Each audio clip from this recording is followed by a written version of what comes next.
Hola, bienvenidos a una nueva edición de Libre TV. Mi nombre es Alexander Beglenok. Y yo soy Agustina Blanco, bienvenidos. Y hoy vamos a estar con Alberto Venegas Lynch. Contame un poco quién es. Alberto Venegas Lynch completó 2 doctorados. Es doctor en Economía y es doctor en Ciencias de Dirección. Preside la sección de Ciencias Económicas de la Academia Nacional de Ciencias y también integra la Academia Nacional de Ciencias Económicas. Es autor de 22 libros y 4 más en colaboración y enseña desde hace 35 años en universidades de Argentina y del exterior. Voy a aprovechar la oportunidad y voy a agradecer a Carlos y Gloria Ulton y a la Fundación Ulton que nos brindaron la posibilidad de hacer esta entrevista y nos brindaron este excelente espacio. ¿Les parece si vamos a ver la entrevista?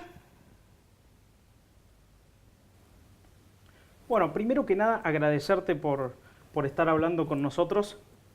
Quiero arrancar preguntándote, y en realidad tuvimos una conversación porque hablas de muchos temas, trataste muchos temas, muchos libros, entonces tuvimos una conversación, a ver, puntualizamos en esto, hablamos de tal tema, tocamos un poco general, así que bueno, vamos a hacer un poco de todo. Vos escribiste en 2008 un libro que parece ser el más exitoso tuyo, que es Estados Unidos versus Estados Unidos, contra Estados Unidos, en el que hablas sobre cómo se fue degradando el liberalismo, el proyecto liberal en Estados Unidos. Ahora bien, teniendo en cuenta esa tesis o esa premisa que vos planteás ahí, yo me pregunto si en Argentina pasó algo similar, si es que Argentina alguna vez tuvo alguna premisa o algún camino liberal a seguir. Bueno, primero, antes de contestar esa pregunta que me resulta muy interesante, quería solamente señalar, cuando abrieron el programa, mencionaban la Academia Nacional de Ciencias, es la Academia Nacional de Ciencias de Buenos Aires, porque la de Ciencias es la de Córdoba. Y después, algo que delata la edad, el año que viene cumplo 50 años de dictar clases, han tomado de un dato anterior la cantidad de décadas. Pero ese libro, Estados Unidos contra Estados Unidos, me resultó especialmente atractivo su trabajo, la investigación, porque tengo una especial simpatía a Estados Unidos, no solo por haber sido la revolución más exitosa en la historia de la humanidad hasta el presente, en cuanto a la protección de las libertades de las personas, lo cual ha cambiado de un tiempo a esta parte, y ahora tenemos un sujeto bastante extraño en la presidencia de Estados Unidos que ha agudizado estos problemas y se ha peleado con los periodistas, con el Poder Judicial, con el Poder Legislativo.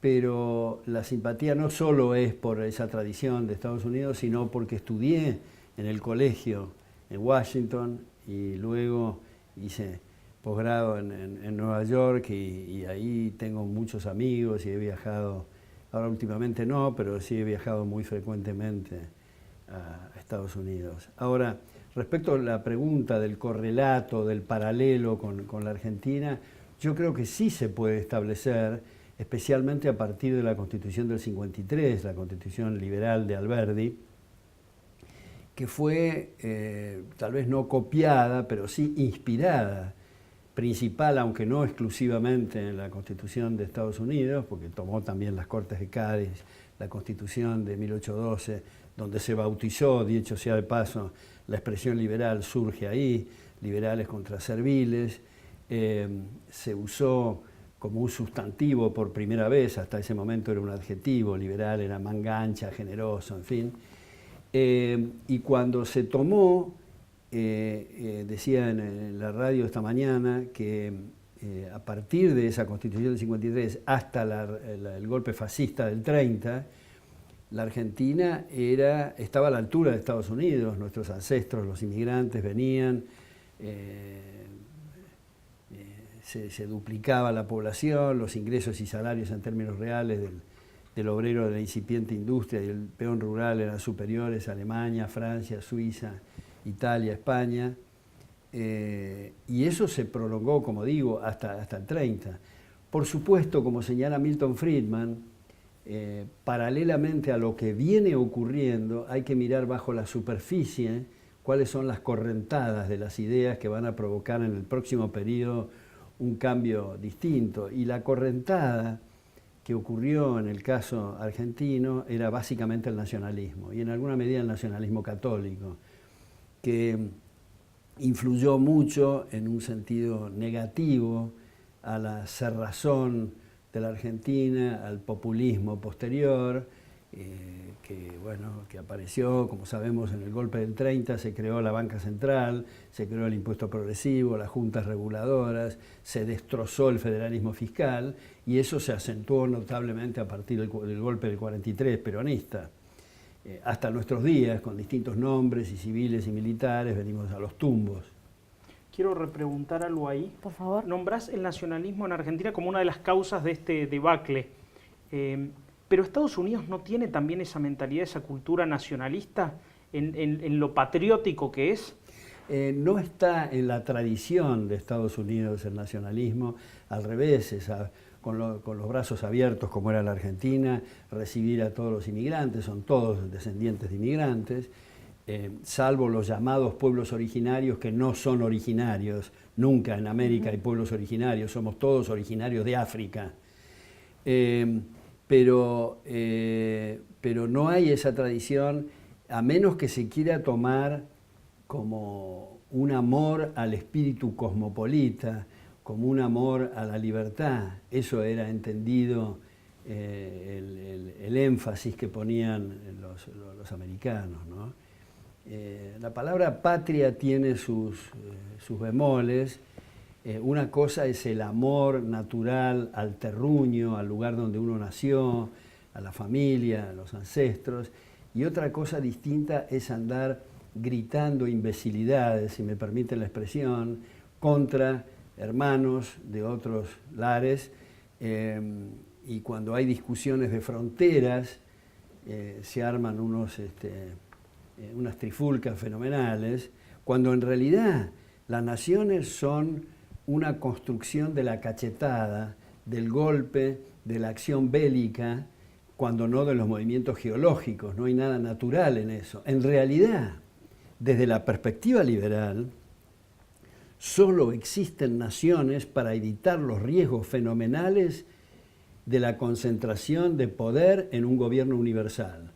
Porque imaginemos cualquiera de nuestros políticos o cualquiera de los políticos del mundo que sean jefes de un gobierno universal, sería una catástrofe, porque eso que dice Lord Acton, que el poder tiende a corromper y el poder absoluto corrompe absolutamente, sería aplicado de una manera incendiaria. Si bien es cierto, si miramos el mundo, tenemos un mundo bastante complicado, pero miremos el contrafáctico, ¿cómo sería si tuviéramos, en lugar de distintas naciones y subdivididas las naciones en provincias y en municipios? Entonces no hay que tomarse las fronteras demasiado en serio. La cultura alambrada es una de las desgracias más fenomenales de nuestro mundo de hoy. Hablando de cultura y de cómo sería, creo que una de las frases más célebres de Gramsci, y creo que con lo que lo podemos resumir, es: tome la cultura y la educación y el resto se da por añadidura. Respecto a la educación, ¿cómo ve usted a la educación en Argentina? Bueno, muy importante esa frase de Antonio Gramsci. Yo tengo varios amigos que han sido marxistas y socialistas y han cambiado al liberalismo. Y siempre me ha interesado, a los efectos de interés personal, para yo escribir o para mis clases o charlas, en fin, cuál es la bibliografía preferida o cuál era cuando eran marxistas o socialistas, y siempre aparece el nombre de Gramsci. Porque Gramsci, a diferencia de otros marxistas que estimulan la violencia y las bombas y todo lo demás, él decía: dejemos todo eso de lado, eso no interesa, el tema es de las cejas para arriba, es la materia gris, es la cultura y la educación. Una vez que se toma la cultura y la educación, como vos recién dijiste, Agustina, el resto se da por añadidura. ¿Qué pasa con cuando María Eugenia Vidal dice que van a tener que retomar lo que es la cuestión de la meritocracia en las escuelas con respecto a las calificaciones de los alumnos? Porque es una idea que ha tenido bastante rechazo en la sociedad y me parece que nada hay más meritocrático que el esfuerzo, ¿no? Claro. Tanto en el trabajo, en la educación, en el estudio. Claro, sí, yo creo que lo que se ha dado a llamar meritocracia es un punto importante para tratar en la educación. Es en realidad malcriarlos a los chicos y a las chicas si se les dice que pasar por las aulas es un divertimento y es algo que no requiere esfuerzo. Yo creo que hacer la apología de la mediocridad es algo que, en definitiva, va en contra de los estudiantes, ¿no? Y es lo mismo con la relación con los padres que son licenciosos, los padres que no ponen límites. Llega una edad, si el chico o la chica maduran, que le van a reclamar a los padres de no haber puesto límites y no haber puesto las cosas en orden, ¿no? ¿Y por qué se le tiene tanto miedo a la palabra meritocracia en Argentina respecto del lenguaje? ¿Cómo respecto al lenguaje? Claro, es prácticamente decir como una mala palabra, mérito, meritocracia, la generación del 80, desde Irigoyen a la fecha, digamos, ¿no? O sea. Bueno, yo no sé si hay una especie de ataque a la palabra meritocracia, pero sí en los hechos es cierto que mucha gente pretende lograr algo de la nada, y eso es un error lamentable, porque todo se requiere esfuerzo. Entonces, yo creo que hay que descartar esa cosa tan horrible y espantosa que es la envidia, tratando de destruir al que se destaca. Mi padre era muy amigo de Goar Mestre, que tuvo mucho que ver con los medios de comunicación en la Argentina, fue un refugiado de Cuba, y me acuerdo cuando le mostraban un diario en Miami de cubanos, que alguien decía: sí, el sistema de Castro me arruinó a mí y me arruinó a mi familia, pero por lo menos a Goar Mestre le arrancaron todos los recursos. Esa es una demostración de tratar de aplicar la guillotina horizontal, esto es, tratar de destruir al que sobresale. Ahora, acá hay que distinguir, ¿sobresalen qué? Bueno, los que sobresalen, los que estoy tratando de poner énfasis en la importancia de mostrar respeto al que sobresale por sus talentos, por sus cualidades, porque acá viene el tema del empresario. El empresario o el comerciante es aquel que, para mejorar su situación personal, no tiene más remedio que mejorar la situación de los demás, sea vendiendo anteojos, chocolates, relojes o lo que fuera.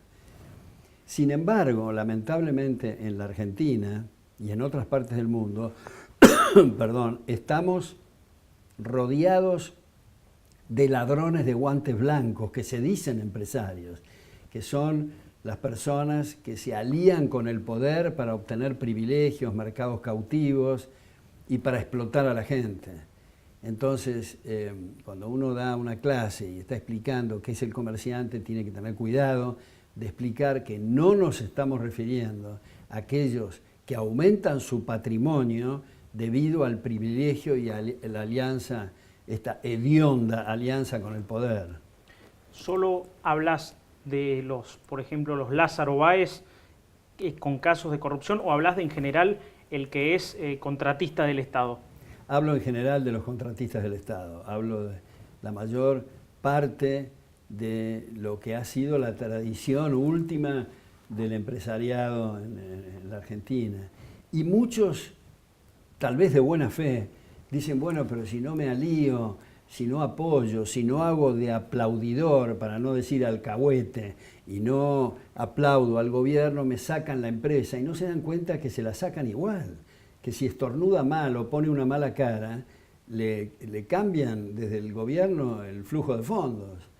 Entonces, si realmente están pensando en su bienestar, en la familia, en sus hijos, en sus nietos, tienen que mostrar independencia, tienen que mostrar ese afán que tienen muchos comerciantes por competir y mostrar que son los mejores, y no simplemente aliarse con el poder para estafar al vecino. Pero en Argentina eso es algo que se ve difícil, principalmente, o es como lo entiendo yo, en el tema de la educación. Todo el que tiene que lucha por triunfar, un empresario que lucha o que le ofrece algo a otra persona y que triunfa ofreciendo algo, siempre se lo ve mal ese empresario que está haciendo plata a costa de el trabajador, y más si tiene que competir con otra empresa, claro, y le gana esa empresa. Imagínate, no sé, ahora... Es cierto, pero yo les planteo a ustedes, porque hay una cosa muy curiosa, una cosa media esquizofrénica, yo diría. Cuando ese empresario es un empresario de la música, de los conciertos, digamos Pink Floyd o antes Michael Jackson, y entonces vienen a la Argentina, se instalan en el Hyatt, en la suite más presidencial, exigen sábanas de hilo, exigen champagne francés, agua mineral italiana, y los fans lo apoyan y lo admiran, pero si es el rey de la hamburguesa, o si está vendiendo equipos electrónicos, resulta que es un ladrón. Lo mismo es una cosa esquizofrénica eso. Otro caso es el fútbol. El fútbol, la locura exactamente, por el fútbol. Muy buen ejemplo, sí, el fútbol. Y bueno, ese es el caso argentino, pero el fútbol americano en Estados Unidos, sí, el deporte jugadores en general. de tenis, el deporte en general, han hecho su carrera haciendo un esfuerzo. Son muy meritorios esos jugadores de fútbol y los apoyan. Está bien, pero cuando alguien está fabricando un sillón o cuando el zapatero hace mejores zapatos, resulta que es un ladrón. Y efectivamente son ladrones cuando se atan al poder, pero me estoy refiriendo ahora al que tiene mérito y el que hace las cosas bien, ¿no? Usted en una conferencia sobre la educación mencionó que se trata de valores y principios compatibles con la sociedad abierta, el respeto recíproco. Esto es lo que estábamos conversando justamente, ¿verdad? La mentalidad del argentino, ¿no? Claro, porque se dice y se tiene una idea, me parece a mí equivocada, o hay mala fe con respecto al liberalismo. ¿Qué diablos quiere decir ser liberal? Ser liberal quiere decir el respeto irrestricto a los proyectos de vida de otros. Cualquiera sea esos proyectos, y especialmente cuando no coincidimos con el proyecto de vida de otros, hay que mostrar tolerancia. La palabra tolerancia no es una palabra que me guste mucho porque tiene cierto tufillo inquisitorial, que yo me pongo a una altura y tolero el error del otro. Más bien, los derechos se respetan, no se toleran. Pero en todo caso, todos los proyectos de vida que no lesionen derechos de terceros, todos deben ser respetados. Y esa es la forma de hacer vivible una comunidad, porque somos, por suerte, todos distintos desde el punto de vista anatómico, desde el punto de vista biológico, desde el punto de vista bioquímico, sobre todo desde el punto de vista psicológico. Entonces, por ahí aparece alguien en televisión que dice, queremos una sociedad igualitaria. ¿Qué quiere decir con una sociedad igualitaria? ¿Que seamos iguales? ¿Que seamos todos físicamente iguales y mentalmente iguales? Sería desesperante la sociedad así. Primero se derrumba toda la división del trabajo y la cooperación social, porque a todos nos gusta la misma mujer, todos queremos ser médicos, no hay panaderos.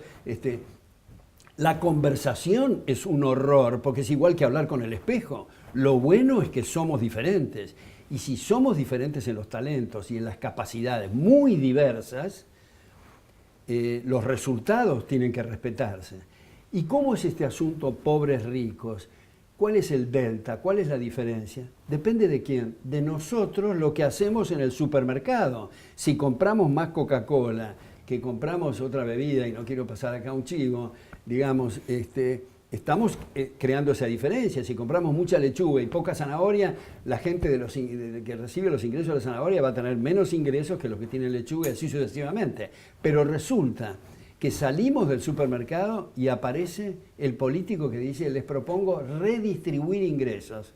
O sea, volver a distribuir por la fuerza lo que la gente hizo pacíficamente. Margaret Thatcher una vez en el Parlamento lo explicó bien, no recuerdo a quién le respondía, así que era un político socialista, pero le dijo, ustedes no buscan la igualdad, ustedes buscan la igualdad, pero mira, yo te muestro, pasás de la desigualdad así, ustedes quieren que sean iguales, sí, pero acá, más pobres, claro. Los quieren iguales, claro. Y todos en la pobreza. Claro, porque incluso siguiendo con eso de Thatcher, la redistribución de ingresos, supongamos que quisiéramos la igualación de ingresos, entonces ponemos esta marca. Los que están abajo no se van a esforzar en llegar acá, porque van a esperar que lo redistribuyan. Y los que están acá, que saben que van a ser expoliados, no se esfuerzan en llegar acá, por lo tanto la redistribución no llega. Lo que pasa en Argentina, discúlpeme, sí, es el calco. Claro, y como los recursos son escasos, porque no es que hay de todo para todos y las cosas crecen en los árboles, hay que producirlas, el trabajo, el ahorro y todo lo demás, entonces el igualitarismo está reasignando recursos y, como digo, son escasos y por lo tanto bajan los salarios de la gente. ¿Y de qué depende el salario de todos? Solo y exclusivamente de las tasas de capitalización, de inversiones, de ahorro interno y externo. No es lo mismo arar con las uñas que arar con un tractor. La productividad es distinta. Ahora, la gente piensa, no, son los gobernantes que son unos amarretes, que no hacen un decreto suficientemente jugoso para hacer a la gente rica. Si fuera así, yo sería el primer partidario de mandarlos un buen decreto, pero nada del 82% móvil y esas pavadas. No, hacerlos multimillonarios a todos en un buen decreto, pero no se puede. Lamentablemente no se puede. De alguien sale la plata. Claro, por eso cuando decimos que el Estado haga tal cosa, ¿quién es el Estado? Es el vecino. Es el vecino. ¿A quién le queremos sacar? A esa señora que tiene a su madre que la quieren operar de cataratas y le arrancamos los recursos para hacer un nuevo proyecto que los caprichosos del gobierno quieren hacer. Hablando del Estado, hay una diferencia entre educación pública y estatal y generalmente se utiliza porque queda más armoniosa la educación pública, cuando en realidad es estatal que van formando las mentes. ¿Puede reflexionar un poco sobre eso? Sí, cómo no, yo creo que es importante esa cuestión terminológica. Gracias. La educación privada es también para el público, así que no hay ninguna diferencia. Es educación estatal. Lo que pasa es que suena chocante, igual que suena chocante hablar de periodismo estatal, o de teatro estatal, o de, no sé, literatura estatal, suena muy mal, entonces quieren evitar esa palabra, pero esa es la palabra que habría que usar. Sí. Y respecto del sistema, por ejemplo, de vouchers como tiene Chile a través de Milton Friedman, ¿verdad? Y el sistema charters, ¿cuál cree que sería la mejor posibilidad para Argentina? Porque estamos, hace un par de años hemos sido expulsados de las pruebas PISA, entonces tenemos que volver a insertarnos. ¿Cuál sería el mejor sistema educativo para el país? Yo creo que el mejor sistema educativo es comprender que nadie tiene la precisa para subirse a un llamado Ministerio de Educación y decir esto es lo que hay que enseñar a todas las chicas y los chicos de la República. Es un insulto a la inteligencia eso, porque la educación tiene que ser muy abierta y competitiva y es un proceso evolutivo de prueba y error. Entonces nosotros dos ponemos un colegio y creemos que es mejor el medio turno, que es mejor enseñar inglés o no enseñarlo, que es mejor proceder de cierta manera y lo hacemos. No es 2 geografías, 2 matemáticas y hay que enseñarles a todos proceder de esa manera. Yo personalmente tuve una experiencia cuando iba al colegio en la Argentina, eran 15 materias obligatorias. Fui a Estados Unidos y eran 5 materias, de las cuales 3 eran optativas por el alumno y 2 obligatorias por el colegio, pero no por el Ministerio de Educación. Como ustedes saben, en Estados Unidos nunca existió Ministerio de Educación. A partir de Carter existió una Secretaría de Educación que Reagan trató de eliminarla sin éxito. Pero ser ministro de Educación, el dirigir la educación de los demás, es, como digo, un insulto a la inteligencia. Tiene que ser muy rara y extraña la persona que acepta semejante cargo, porque es una cosa, como digo, evolutiva y competitiva. Entonces los padres y los mismos chicos, cuando son más grandes, evalúan cuál es el instituto de enseñanza que mejor los agrade, que eventualmente puede ser mezclando con tareas prácticas o no mezclando, o haciendo tareas en el hogar, porque a veces estos horarios que se levantan a las 6 de la mañana y vuelven a las 6 de la tarde, los chicos agotados, en fin, por ahí eso es inútil. Pero alguien desde arriba del poder no puede decir eso no se hace. No, si alguien cree que tiene que estar 24 horas haciendo deberes y tareas, que lo haga. Otros creen en otra cosa y así vamos descubriendo. Es un proceso de aprendizaje de los educadores, ¿no? Porque eso también es interesante. Si miramos en una forma antigua, vemos que el profesor daba clases magistrales leyendo su clase y tomaba como una falta de respeto que el alumno lo interrumpa. Ahora eso ha cambiado radicalmente, afortunadamente, y el profesor pide que lo interrumpan, tiene un feedback, está dirigiendo, está tratando de dirigir debates entre los alumnos, está guiando. Y esto no es para llegar al extremo de decir que los alumnos son los que tienen que dirigir las clases y los profesores mejor que se vayan. Discúlpame que te interrumpa ahí, pero Sí. no sé si es tanto lo que pasa, por lo menos acá en Argentina. El profesor te da la clase de una manera estructurada, va a dar este tema, y vos no le podés indagar mucho porque además muchas veces pecan de falta de conocimiento. Entonces por ahí, hablo principalmente por ahí del colegio, la universidad y las facultades se prestan un poco más al debate. Tenés toda la razón del mundo. Queda esa especie de inercia de la antigüedad y de la cuestión estructurada que es un error y un horror para los estudiantes y un aburrimiento fenomenal. Además, es mucho mejor para eso usar el Xerox, digamos, si paso otro chivo, hacer copias y no ir al colegio y estudiarlas ahí. Lo interesante del colegio y la universidad es el debate, es descubrir, es que el profesor comprenda que la mejor forma de aprender es dar una clase, es indagar, porque todos somos únicos e irrepetibles en la historia de la humanidad, cada uno de nosotros. Entonces, cuando uno está dando una conferencia, el tipo de la primera fila se está durmiendo, uno dice, este es un bruto. No, simplemente se aburrió, porque el tipo lo que le gusta es investigar, y qué sé yo, cómo van los vientos, y no le divierte la economía o lo que uno está hablando. Entonces, descubrir la potencialidad de cada uno y eventualmente no sentarlos así como está este auditorio, sino sentarlos en círculos y mirarles la cara y conversar con cada uno y tratar de sacarles esa cosa única que cada uno tiene. Y eso, claro, está en paralelo con lo que viene de antes, que lo que vos decís, que es un complejo del profesor, el considerar que es una insolencia del alumno, no solo que le interrumpa, sino que le discuta lo que está diciendo. Y es muy importante que le discuta. Yo personalmente tengo un latiguillo que digo siempre en el primer día de clase. Digo, si no están de acuerdo, discútanme. Si no queda claro, interrúmpanme. Pero si creen que es claro y creen que están de acuerdo, hagan de abogado del diablo. Porque es un ejercicio muy bueno. Discútanme, aunque no piensen lo que están discutiendo, porque lo que aparece que es claro, prima facie, resulta que no era tan claro y que había que pulir una serie de otros ángulos, ¿no? Quiero meterme en otro tema que es un tema complejo y más en Argentina. Por ahí otros países se dio más el debate. Vos escribiste un libro en el 2006 que se llama La tragedia de la drogadicción, una propuesta. Voy a citarte a vos donde explicás de qué se trata en una conferencia, te cito en 2 frases breves. No debe criminalizarse lo que no es crimen.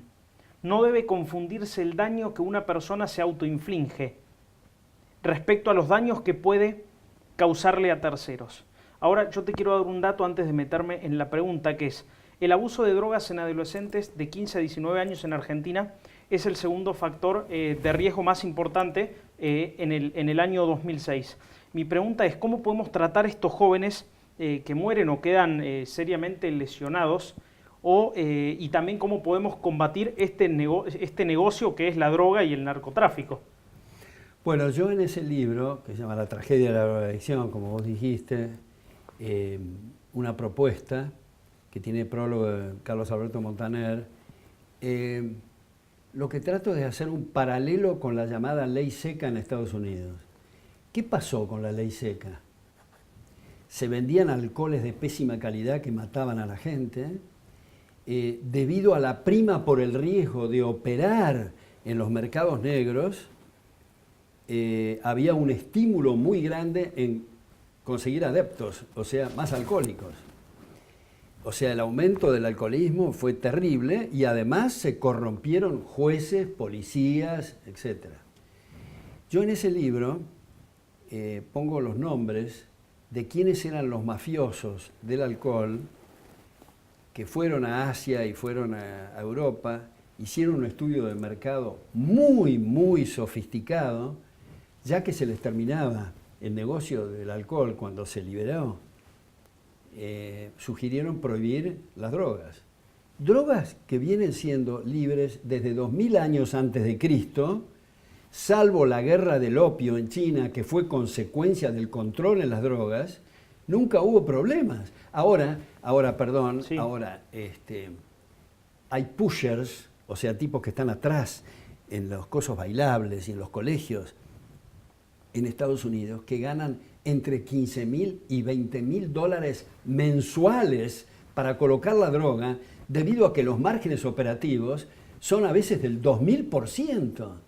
Y la gente lo naturaliza y va en avión por distintos lugares y dicen, estos palacios que están acá son de los jefes de las drogas y todo lo demás. Y eso es consecuencia. Yo me acuerdo, porque yo era partidario de prohibir las drogas, y un individuo que se llama Agustín Navarro, un mexicano, médico y economista, era partidario de liberar las drogas. Yo no entendía la cuestión, pero le dije en un momento dado, pero ¿por qué no escribí sobre este tema, ya que me estás diciendo desde el punto de vista médico? Él también coincidía en los peligros de la droga y las lesiones cerebrales irreversibles que crea y todo lo demás. Entonces él me dijo, sí, traté, Alberto, pero los mafiosos de la droga la amenazaron a mi mujer y mi hijo, que en ese momento tenía 4 años, le dieron todo el detalle un día de dónde iba y dónde vivía, así que lo quemé al libro y no lo publiqué, porque lo peor para los mafiosos de la droga es que se libere la droga. Sabiendo que lo peor claramente es para el que hace negocio con la ilegalidad, que lo vuelve más caro. Ahora, lo que yo no entiendo es más que nada respecto al peligro, por ejemplo, en Argentina. Primero, si baja el consumo al liberarse y que ya no sea más un negocio el narcotráfico, si baja el consumo. Primero, no me queda claro ese dato, si está comprobado. Y segundo, si en Argentina, porque eso se puede dar en un país, Estados Unidos, en países más desarrollados, si hacer eso en Argentina, con la cultura que tenemos, con el bajo nivel de educación y con los niveles tan altos de pobreza, si no sería abrirle la puerta a que cualquiera consuma. Bueno, pero ahí vienen varios temas, ¿no? Uno que se me ocurre es estos altos niveles de pobreza. Parecería que estamos achacando a los pobres problemas de delincuencia y de malos comportamientos. Y yo creo que eso es un insulto a nuestros ancestros, porque los tres que estamos acá venimos de las cuevas, de los garrotes y de los brutos.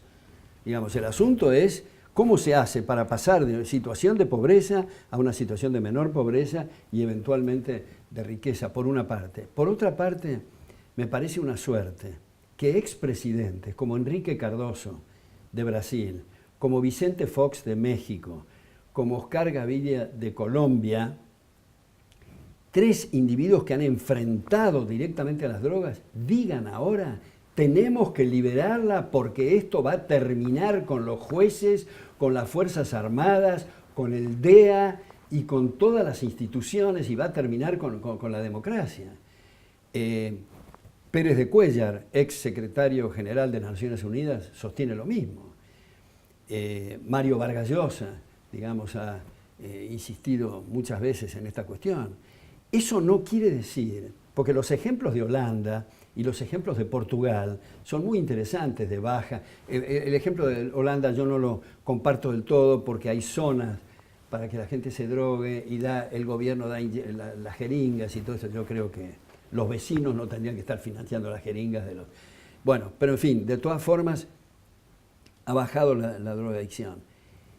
Pero tenemos que comprender que esto no quiere decir que desaparezca el tema de las drogas. Va a haber gente que quiere lesionarse y hacerse daño. Y por eso en la cita anterior que vos decías recién, Alexander, es el tema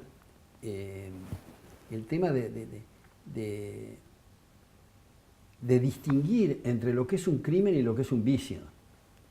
Todos tenemos algunos vicios, digamos, pero no podemos permitir que el aparato estatal, o sea, las botas y la fuerza y las ametralladoras, entren en nuestras casas a decirnos si no hay lesión de derechos. Ahora, la gente se imagina que si se liberan las drogas, todo el mundo se va a drogar. Ahora vamos a poner este ejemplo. ¿Ustedes contratarían a alguien que haga una entrevista periodística si pierde el conocimiento porque está drogado? Seguramente no. En la medida en que haya calles privadas, la gente va a permitir que anden manejando gente que ha perdido por completo el control de sí mismo y el conocimiento.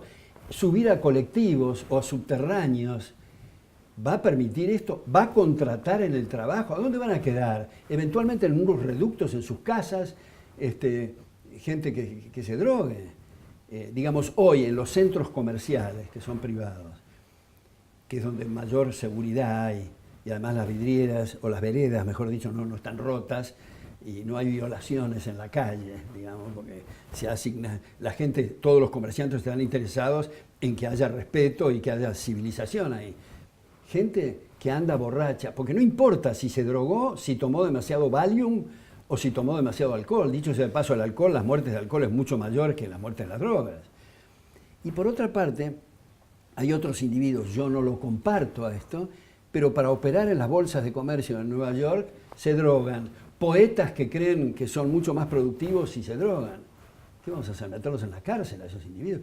Y además hoy, la gran diferencia es que debido al tema de las drogas tratan a la gente decente como si fueran delincuentes. Nadie puede pasar una frontera con más de $10.000 porque es considerado un criminal. Hay escuchas telefónicas, se eliminó el secreto bancario. O sea, todos como criminales debido a la cuestión de las drogas, ¿no? Un caso similar es, a mi entender, un caso que puede ser similar es el tema del juego. Por ejemplo, de las apuestas. Uno puede, ahora armamos una mesa, sacamos unas cartas, apostamos y salvo el que pierda, los demás se van a ir con una ganancia. Bueno, yo leí una nota que ahora Córdoba maneja todo lo que es el juego, la provincia de Córdoba, la gobernación. Leí una nota que todos los casinos y las empresas, las loterías y las empresas de juego son deficitarias hace 3 o 4 años, no recuerdo exactamente, hace 4 años. Y ahora están viendo de asignarles un fondo extra del 70%. ¿Cómo ves este tema? Me parece que es un tema... No sabía lo que me estás diciendo, para mí es una noticia, me parece una locura total. Porque yo creo que el juego no debe ser combatido. Hay gente extraña, por ejemplo mi bisabuelo, mi abuelo y mi padre nunca pisaron una ruleta. Y yo sigo esa tradición sin saber por qué, pero nunca pisé una ruleta, ni lo haría, ni tengo ganas. Pero a alguien que le gusta jugar al truco por dinero, o a la ruleta, o a los aparatitos esos, que lo haga. Pero eso no quiere decir que lo subsidie el panadero, el lechero o el periodista con sus recursos para que haya timbas. Cuando hay arreglos libres y voluntarios entre la gente, no debe intervenir las botas o el aparato estatal. En realidad, teóricamente, los gobiernos se establecieron para proteger los derechos de la gente y resulta que la gente les tiene miedo a los gobiernos porque los gobiernos persiguen a la gente y lo tratan de destrozar en todo lo que pueden, ¿no? Una consulta respecto a este tema de las drogas y el juego. Generan adicción, ¿cierto? Bueno, porque entonces, ¿qué pasa con la gente que tiene que rehabilitarse y lo tiene que pagar no el sé, gobierno? yo personalmente conozco a muchos que han ido una vez cada 5 años a una ruleta y no genera adicción. Depende como sea. Hay muchos, Aldous Huxley incluso, hablaba de sus experiencias con las drogas y cómo escribía mejor y todo lo demás, y no era un adicto. Lo mismo que el que toma alcohol no es necesariamente un alcohólico. Ahora, hay un peligro. Yo veo avanzar hacia mí una persona con una jeringa que me va a inyectar algo, y yo soy hipocondríaco y me desespero, soy capaz de suicidarme antes de la cosa. Pero hay que respetar a cada uno si lo quieren hacer. Lo que es infame es que los drogadictos de hoy no pueden denunciar que han sido estafados porque le vendieron una mercadería que estaba completamente adulterada, porque se están autoinculpando. No pueden ir a un hospital y hacerse ayudar porque se están autoinculpando. Entonces me parece que esto habría que debatirlo por lo menos y considerarlo y ver distintos ángulos. Por ejemplo, en Uruguay, con el asunto de la marihuana, yo tampoco estoy de acuerdo porque está metido el gobierno, cuántas macetas, cuánto hay que producir, el que se mete el gobierno sonamos ahí. Porque hay otros incentivos. En una empresa privada no es que sean todos puros y santos, pero van a estar poniendo toda la atención en que no haya corrupción porque lo echan al fulano que está corrompiendo. Sin embargo, en el gobierno, pongamos el caso para citar estas cosas que son fronterizas, digamos, el tema de las intoxicaciones, el tema de poner en los productos que se venden algo que es contrario a la salud. Mucho mejor que el gobierno esté metido en eso, tener como se tenía, digamos, en una época en Estados Unidos, por ejemplo, la cinta azul de la calidad. Yo estoy vendiendo un producto y me interesa frente a los consumidores que lo van a comprar, que alguien garantice que lo que estoy vendiendo es puro y es de buena calidad. Ahora, si la cinta azul de la calidad llega a avalar un producto que produce una intoxicación, se terminó la cinta azul de la calidad por 9 generaciones. Sin embargo, si es una intoxicación que alguien avaló un gobierno, si hay muchas manifestaciones, lo cambian a Pedro por Juan y todo quedó igual. Es un tema de incentivos, digamos. Para cerrar... Sí, quiero una reflexión, por favor, de los estudios culturales y respecto al lenguaje. ¿Qué pasa hoy actualmente en el siglo XXI con el lenguaje? Pueblos originarios, han desvirtuado todo el lenguaje, ¿cierto? Sí, el ejemplo extremo, y lo pongo en inglés porque es en inglés el tema, se sostiene que en lugar de enseñar history, se sustituya por herstory. Esto es... y hay una serie de cosas que son realmente, me parece, absurdas en la cuestión de lo políticamente correcto. Yo creo, por otra parte, que la misión del intelectual es convertir en políticamente posible aquello que al momento es políticamente imposible. Entonces, me parece que es importante insistir que cada uno de nosotros debe poner su granito de arena para que se lo respete, no importa a qué nos dediquemos. Y la batalla cultural, siguiendo esta cuestión de Gramsci que decíamos, es un tema muy importante porque no es de mala fe. Porque sería espantoso si uno da clases y está frente a alumnos un semestre o un año y nadie comprende nada.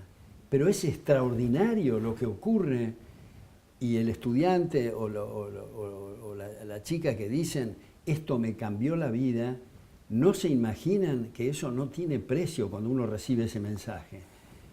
Entonces, darles la oportunidad de oír otras campanas, pero no estar con su cuadernito tomando notas, oyendo en esas cosas estructuradas y con cuestiones que son adoctrinamiento mucho más que transmitir conocimientos, ¿no? Entonces el tema de la batalla cultural es algo fundamental. Y yo creo que la mayor parte de las personas, la enorme mayoría, son gente buena, son gente de buena fe, bien inspirada. Pero si no tiene la oportunidad de oír otros argumentos y otras reflexiones, repite las mismas imbecilidades que hemos estado oyendo en los últimos 70 años, de nuevo digo. Y van a perder la capacidad de asombro, que es la que filosóficamente te permite aprender. Claro. Porque yo aprendo a través del asombro. Exacto, capacidad de asombro, muy importante ese punto, Agustina. Yo creo que preguntar, repreguntar, cuestionar, discutir es algo muy importante. Para finalizar, una reflexión sobre el gobierno de Cambiemos. Bueno, esta mañana en la radio yo decía, yo creo que son buena gente, que tiene buenas intenciones, pero eso no es suficiente para hacer una buena gestión. Hay 3 problemas que son muy graves, que son el déficit fiscal, el gasto público y la deuda. Y las 3 cosas han aumentado respecto del gobierno anterior. Entonces, ¿qué es lo que queremos hacer? ¿Qué quiere decir cambiemos? Cambiemos quiere decir cambiar, pero por ahora no se ha cambiado. Entonces esperemos que se cambie. Porque el déficit fiscal es mayor, el gasto público se ha incrementado y la deuda también. Son 3, me parece a mí, bombas de tiempo. Y esto hay que producirlo. Desde luego que hay una diferencia entre el intelectual o la persona que está hablando desde el llano y el político. El político, si se sube a una tribuna y dice yo voy a decir lo que me da la gana y no me importa lo que oiga la audiencia, está perdido como político. Pierde como en la guerra, no lo vota nadie. Tiene que adaptarse a lo que conjetura la opinión pública puede digerir. Pero el profesor que asume una cátedra y dice yo voy a averiguar qué es lo que quieren que yo diga a los estudiantes, está perdido como profesor. Son dos funciones absolutamente opuestas. Entonces, el político puede hablar, digamos, un plafón de libertad, desde el trotskista al liberal. Si es demasiado trotskista o demasiado liberal, empieza a perder votos. Este es el plafón. Ahora, ¿de qué depende que el plafón sea así o así? Depende solamente del clima de ideas, depende de lo que decía Gramsci, depende de las tareas educativas y culturales. Del intelectual orgánico. ¿Eh? Del intelectual orgánico. Claro, exactamente. Alberto, bueno, muchísimas gracias por... Una más, un libro para recomendar. Discúlpame. No, tal cual. O dos. Bueno, un libro para recomendar es un libro que estoy escribiendo. Muy bien, Bueno. adelante, a la cámara. El chivo. Por favor. Que se llama La posverdad socialista, que va a salir a mediados del año que viene, que lo estoy haciendo con mucho entusiasmo, porque eso es lo bueno, lo mismo que dar clases uno aprende, al escribir uno se está informando y uno está aprendiendo y uno lo obliga a investigar y lo obliga a corregir, lo cual no quiere decir que yo discrepe con Borges. Borges, citándolo a Alfonso Reyes, decía que como no hay texto perfecto, si no publicamos, nos pasamos la vida corrigiendo borradores. Y es cierto, porque uno lee una cosa que escribió y dice, pucha, ¿por qué puse eso y no lo otro? Lo podía haber argumentado mejor. No hay texto perfecto. Es desesperante esa tarea, pero muy estimulante la aventura. Bueno, muchas gracias a ustedes. Muchas gracias. Muchas gracias. Estaremos con otras entrevistas la próxima. Esto es Libre TV, el programa de entrevistas del De la Centro de Fundación Estudios Libre. Libre. Agradecemos nuevamente a Carlos, Gloria Hulton y a toda la Fundación Hulton por brindarnos el espacio y la oportunidad de estar acá con Alberto. Muchas gracias.